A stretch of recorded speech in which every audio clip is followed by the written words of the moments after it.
حج میں بنیادی عبادتیں دو ہیں، باقی چیزیں اس کے لوازمات میں سے ہیں۔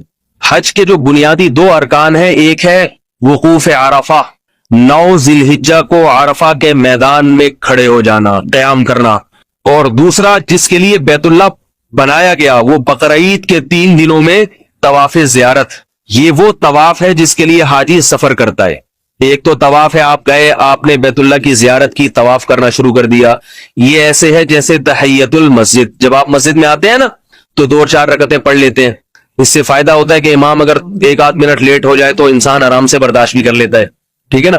ورنہ کیا ہوتا ہے، لوگ میں دیکھتا ہوں کہ جب ظہر عصر مغرب کی نماز ہے نا، لوگ آرام سے سر جھکا کے، فجر کی نماز ہے نا تو لوگ آرام سے سر جھکا کے بیٹھے رہتے ہیں، کوئی پیچھے مڑ کے نہیں دیکھتا کہ امام صاحب آ رہے ہیں کہ نہیں آ رہے۔ اور ظہر عصر مغرب عشاء کی نمازوں میں 2 منٹ پہلے سے پیچھے مڑ کے دیکھنا شروع کر دیتے ہیں۔ فرق کیا ہے فجر میں اور عام نمازوں میں؟ فجر میں نہیں دیکھتے، آرام سے بیٹھے رہیں گے۔ فرق یہ ہے کہ فجر میں انسان کے اعصاب سکون میں ہوتی، نیند پوری ہو چکی ہوتی ہے، آرام سے تسلی سے آ کے بیٹھا ہوتا ہے، کوئی پریشانی نہیں ہوتی، اس کوئی مشکل میں نہیں ہو، کوئی ایسا نہیں ہوتا کہ اندر سے طبیعت میں کچھ گھبراہٹ ہو، بے چینی ہو۔ اس لیے آرام سے سر جھکا کے بیٹھا رہتا ہے، سوچتا رہتا ہے اگر کوئی بات نہیں، اگر امام صاحب 1-8 منٹ لیٹ بھی ہو گئے تو چلتا ہے۔ سمجھ رہے بات کو؟ ظہر عصر میں ہوتی ہے تھکاوٹ، اس لیے انسان کی طبیعت میں نا سکون نہیں ہوتا، تو وہ پھر کبھی ادھر دیکھ رہا ہے کبھی پیچھے۔ وہ بعض لوگ وضو خانے تک جا کے دیکھتے ہیں، بعض کی کوشش ہوتی ہے امام صاحب کو واش روم سے نکال کے لے آئیں کسی طریقے سے۔ یہ تو شکر ہے ہم نے مؤذن صاحب کو یہاں کہا ہوا ہے کہ جیسے ہی نماز کا وقت ہو جائے امام کا انتظار نہ کریں، آپ نماز پڑھا دیں، لیکن اگر یہ نہ کہا ہوا ہوتا تو پھر کیا ہوتا؟ خیر، تو حج میں جو بنیادی 2 عبادتیں ہیں وہ ایک ہے عرفہ اور ایک ہے طواف زیارت۔ جیسے تحیت المسجد کے لیے انسان آتا ہے مسجد میں، لیکن اصل کیا ہے؟ فرض پڑھ کے جائے گا۔ تو حج کا جو اصل طواف ہے وہ طواف ہے جو بقرعید کے دنوں میں ہوتا ہے، طواف زیارت جسے کہا جاتا ہے۔ اس وقت ساری دنیا کے جتنے بھی مسلمان حج کے لیے آئے ہیں سارے ایک مقام پہ آ کے جمع ہوتے ہیں، اس لیے وہ ایسا اتنا رش بیت اللہ کے طواف میں پورے سال میں کبھی نہیں ہوتی۔ اور اس رش کو دیکھ کر، اس طواف کو دیکھ کر ہزاروں غیر مسلم اب تک مسلمان ہو چکے ہیں، ہزاروں غیر مسلم۔ اس منظر کو دیکھ کے چیونٹیوں کی طرح اور شہد کی مکھیوں کا جیسے چھتا ہوتا ہے اس میں شہد کی مکھیاں ہوتی ہیں، اس طرح سے لوگ بیت اللہ کے گرد گھوم رہے ہوتے ہیں۔ یہ اس کی علامت ہے کہ اسلام زندہ مذہب ہے۔ آج یہود و نصارہ کا حج بھی ہوتا ہے بیت المقدس میں، مگر اس کے کوئی آثار نظر نہیں آتے۔ کوئی ایک آدھ کبھی چلا جائے، حج کرنے چلا جائے، کیسے کرتا ہے کسی کو پتا نہیں، لیکن جب عالم اسلام میں حج کے ایام آتے ہیں ساری دنیا کو پتا چلتا ہے۔ اور ابراہیم علیہ السلام نے جو ندا لگائی تھی، یاتین من علی کل غامر یاتین من کل فج عمیق، اے اللہ یہ ہر قسم کی سواریوں پہ نشیب و فراز کو عبور کر کے بیت اللہ کی زیارت کے لیے پہنچے۔ اذن فی الناس بالحج، اے اللہ نے ابراہیم علیہ السلام کو حکم دیا تھا لوگوں میں اعلان کر دو کہ ساری دنیا سے لوگ آئیں اور مختلف سواریوں پہ سوار ہو کر اور نشیب و فراز کو طے کرتے ہوئے اس گھر کی زیارت کے لیے آئیں۔ جس وقت ابراہیم علیہ السلام کو حکم دیا جا رہا تھا اس وقت وہاں گھاس کا تنکا بھی موجود نہیں تھا، کچھ بھی موجود نہیں تھا، اور کوئی ایسے میڈیا کے ذرائع نہیں تھے جو ابراہیم علیہ السلام کی آواز ساری دنیا تک پہنچا دی جاتی۔ اللہ نے کہا اے ابراہیم آپ اس اونٹ پہ بیٹھ کے بیت اللہ کی تعمیر کرتے ہوئے صرف اعلان کریں، اس اعلان کو ساری دنیا کے سارے انسانوں کے کان تک پہنچانا میری ذمہ داری ہے۔ وہ اعلان اللہ نے ساری دنیا تک پہنچایا، اور ایام حج میں ساری دنیا سے پروازیں بیت اللہ کی زیارت کے لیے اڑنا شروع ہو جاتی ہیں۔ یہ بھی اسلام کے حقانیت کی ایک علامت ہے کہ 1400 سال گزر گئے مگر اسلام تر و تازہ مذہب ہے، زندہ مذہب ہے، اس کی تراوٹ آج بھی نظر آ رہی ہے۔ تو حج میں جو ہے نا 2 چیزوں پہ زیادہ زور لگانا چاہیے جو حج کے بنیادی رکن ہیں۔ ایک ہے وقوف عرفہ، عرفہ میں وقوف کرنا، یہ اگر کسی سے رہ جائے تو حج ضائع ہو جائے۔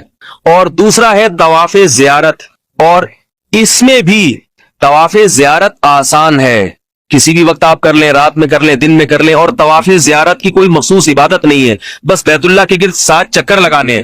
لیکن عرفہ کا جو وقوف ہے وہ لوگ ضائع کر دیتے ہیں۔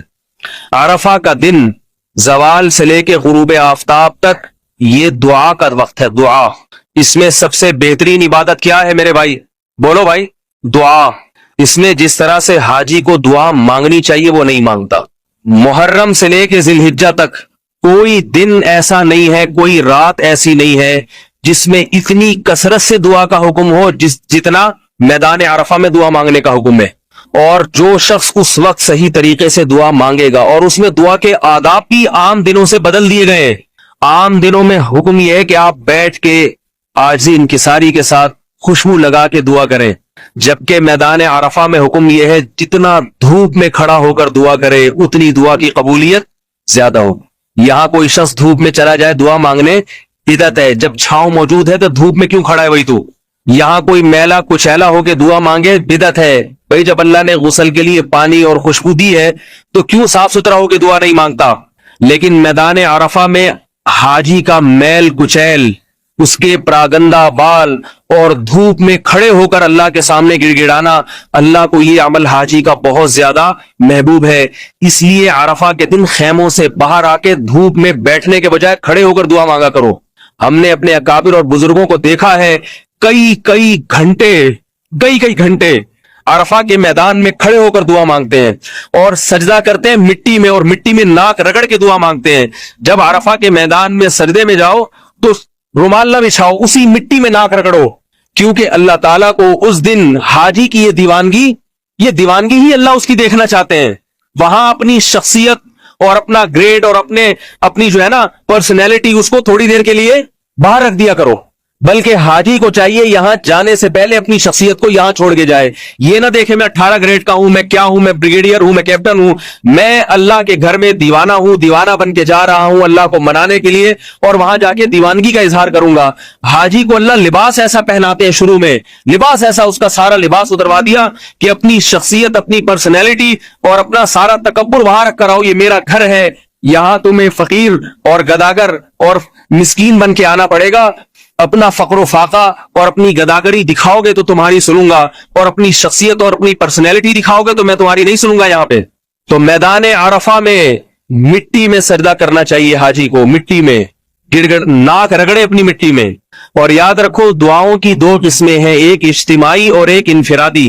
حاجی اگر عرفہ میں صرف گڑ گڑا کے دعا مانگ لے اور کچھ نہ کرے تو بھی انشاءاللہ اس کا حج ضائع نہیں ہوگا، کیونکہ جو طواف قدوم تھا وہ بھی واجب، صفا مروہ کی سعی بھی واجب، حج کا رکن نہیں ہے وہ۔ عرفہ کا میدان یہ اصل میں حج ہے، یہ جس کو مل گیا اس کا حج ادا ہو گیا۔ ہر چیز کی تلافی ہے شریعت میں، حج کے موقع پر دم دینے سے تلافی ہو جائے گی، اونٹ ذبح کرنے سے تلافی ہو جائے گی، لیکن میدان عرفہ کا وقوف اگر کسی نے نہ کیا تو اس کی تلافی نہیں ہو سکتی۔ اس وقوف عرفہ کو لوگ ضائع کرتے ہیں، کس طریقے سے میں آپ کو بتاتا ہوں۔ جتھے بنا کے بیٹھ جائیں گے، درود شریف کی محفل ہو رہی ہے، میں نے دیکھا ہے وہاں پہ صلاۃ والسلام کی محفل ہو رہی ہے، ٹھیک ہے نبی صلی اللہ علیہ وسلم پہ درود پڑھنا غلط نہیں ہے، ثواب ہے، مگر اس موقع پر نبی نے کیا کیا وہ کام کرنا چاہیے نا۔ امام اگر پہلی رکعت میں سورہ فاتحہ کے بجائے درود شریف پڑھنا شروع کر دے، آپ امام کو روکیں گے کہ نہیں روکیں گے؟ امام بولے میں درود پڑھ رہا ہوں مجھے روک رہے ہو، لوگ کہیں گے آپ وہ کریں جو کس نے کیا، نبی نے کیا۔ جتھے بنا کے بیٹھے ہوتے ہیں، نعتوں کی محفلیں چل رہی ہیں، تھوڑا سا وقت ہے عرفہ کا جو دعاؤں کا وقت ہے، اللہ کے سامنے ناک رگڑنے کا وقت ہے، دھوپ میں پسینہ بہانے کا وقت ہے۔ حاجی کو ٹوپی پہننے کی بھی اجازت نہیں، ٹوپی پہننے کی بھی اجازت، اس لیے کہ ٹوپی بھی ایک پروقار لباس سمجھا جاتا ہے۔ ننگا سر کر کے اللہ سے مانگو، ننگے سر کے ساتھ اللہ سے مانگو، تو وہ دعا کا وقت ہے، گڑ گڑانے کا وقت ہے۔ رسول اللہ صلی اللہ علیہ وسلم نے فرمایا کسی دن بھی جہنم کی آگ سے اتنے لوگوں کو رہائی نہیں ملتی جتنے لوگوں کو عرفہ کے دن جہنم کی آگ سے رہائی ملتی ہے۔ اور ایک حدیث میں آتا ہے کہ لوگوں کا گڑ گڑانا اور اللہ سے توبہ استغفار کرنا، اس عمل کو جب شیطان دیکھتا ہے تو اپنے سر پہ خاک ڈالتا ہے، مٹی ڈالتا ہے کہ خدا کی قسم آج کے دن میں جتنا ذلیل اور رسوا ہوا پورے سال کبھی بھی اتنا ذلیل اور رسوا نہیں ہوتا۔ اس وقت لوگ اجتماعی اعمال میں لگ جاتے ہیں، اجتماعی جتھوں کی شکل میں بیٹھے ہوئے ہیں۔ دعا اجتماعی بھی جائز ہے، مگر عرفات کے دن انفرادی دعا افضل ہے۔ بات آ رہی ہے سمجھ میں کہ نہیں آ رہی؟ کیونکہ انفرادی دعا میں انسان گڑ گڑاتا زیادہ ہے اور اس کا اللہ سے تعلق مضبوط ہوتا ہے انفرادی۔ اجتماعی میں تو ایک ڈرائیور ہے بس لے کے چلا رہا ہے اور پیچھے آپ کیا کر رہے ہیں، آمین آمین، جائز وہ بھی ہے، میں یہ نہیں کہہ رہا ناجائز ہے، لیکن عرفہ کے دن اجتماعی دعاؤں میں نہ لگا کرو بلکہ انفرادی مانگو، انفرادی اللہ سے دعا مانگو، گڑگڑاؤ اللہ کے سامنے۔ اور وہاں لوگ کیا کر رہے ہوتے ہیں، عرفہ میں ویڈیو بنا رہے ہوتے ہیں، اپنی گروپ فوٹو بنا رہے ہیں۔ یہ چھچوری حرکتیں ہاکس پے کے لیے رکھو، سی وی یو جب جاتے ہو نا نہانے کے لیے، مسلمان چھچورا بھی ہوتا ہے،